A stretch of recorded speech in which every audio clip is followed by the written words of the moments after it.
Alors, un exercice ici qui va nous permettre de calculer la masse de cet objet.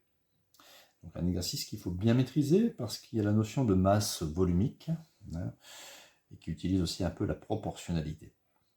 Donc, nous avons un objet formé finalement de deux cônes de révolution dont la base est le même cercle de diamètre AB 24 cm. On sait qu'ici on a 40 cm et ici on a 100 cm. On sait aussi que la masse volumique de cet objet, que j'ai appelé ρ, c'est 8 grammes par centimètre cube. C'est-à-dire que 1 centimètre cube de cet objet pèse 8 grammes. Et il faut simplement calculer la masse de cet objet, d'abord en grammes, puis en kilos. Alors, avant de calculer la masse, puisqu'on me parle de masse volumique, il me faut connaître le volume de cet objet. Donc, le volume de l'objet va être composé de deux volumes. Le volume 1 plus le volume 2. Ici, j'ai le volume 1 qui correspond à ce cône-ci, et ici, j'ai le volume 2 qui correspond à ce cône-ci. Sur le côté, je vais rappeler la formule du volume d'un cône. C'est l'aire de la base, c'est-à-dire pi fois le rayon au carré, multiplié par la hauteur du cône, et le tout divisé par 3.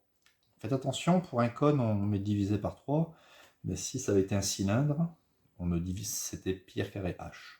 On ne divise pas par 3. Donc, on obtient, je vais prendre ici ce cône, pi multiplié. Alors, le rayon. Le rayon, j'explique, le rayon c'est cette distance-ci. Vous voyez ? Donc c'est simplement le diamètre divisé par 2, 24 divisé par 2, ça fait 12 cm. Donc ça fait pi, multiplié par 12 au carré, multiplié par la hauteur. Alors cette hauteur ici, c'est la même que celle qui va de ce point jusqu'au centre du cercle. Donc c'est bien la hauteur du cône, c'est 40. Le tout divisé par 3. Maintenant, on s'intéresse au volume de l'autre cône. Bon, pi, multiplié par son rayon, le rayon c'est le même, 12 au carré, multiplié par sa hauteur. Alors, sa hauteur, on ne la donne pas, mais on peut deviner que cette hauteur, ça sera juste la grande longueur moins 40. Là, on a 100 cm et là, on a 40. Donc, 100 moins 40, ça fait 60 cm. 60 cm, ça représente la hauteur de ce cône, donc du grand cône, divisé par 3.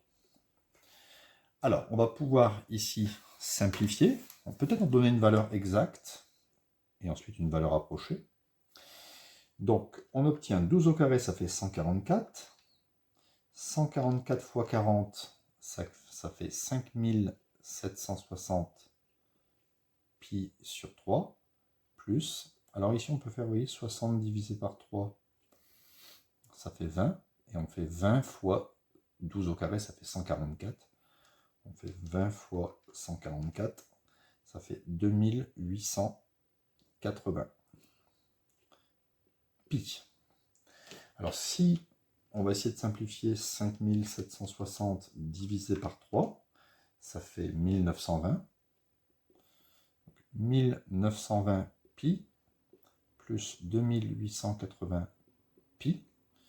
1920 plus 2880, ça me donne, je vais mettre le résultat ici, 4800 pi.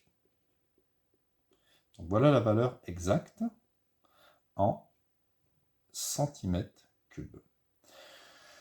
Alors je vais laisser cette valeur exacte parce que si on prend une valeur approchée, ça risque de poser des problèmes dans les calculs ultérieurs. Maintenant, j'utilise la notion de masse volumique. Alors, la masse volumique, qu'on appelle ρ, c'est une lettre qui s'appelle ρ, c'est juste la masse de l'objet divisée par son volume. D'accord? La masse divisée par le volume. Donc, si je veux obtenir, moi, la masse de l'objet, je vais juste faire un petit produit en croix. Je vais faire ça fois ça. Donc, c'est la masse volumique multipliée par son volume. C'est-à-dire 8. Alors, regardez, normalement, on ne met pas les unités, mais on peut quand même les mettre. C'est plus précis. 8 grammes par centimètre cube. Et je vais multiplier ça à 4800 pi centimètre cube. Comme ça, vous voyez, on peut barrer centimètre cube, et je sais que le résultat, ça sera en grammes.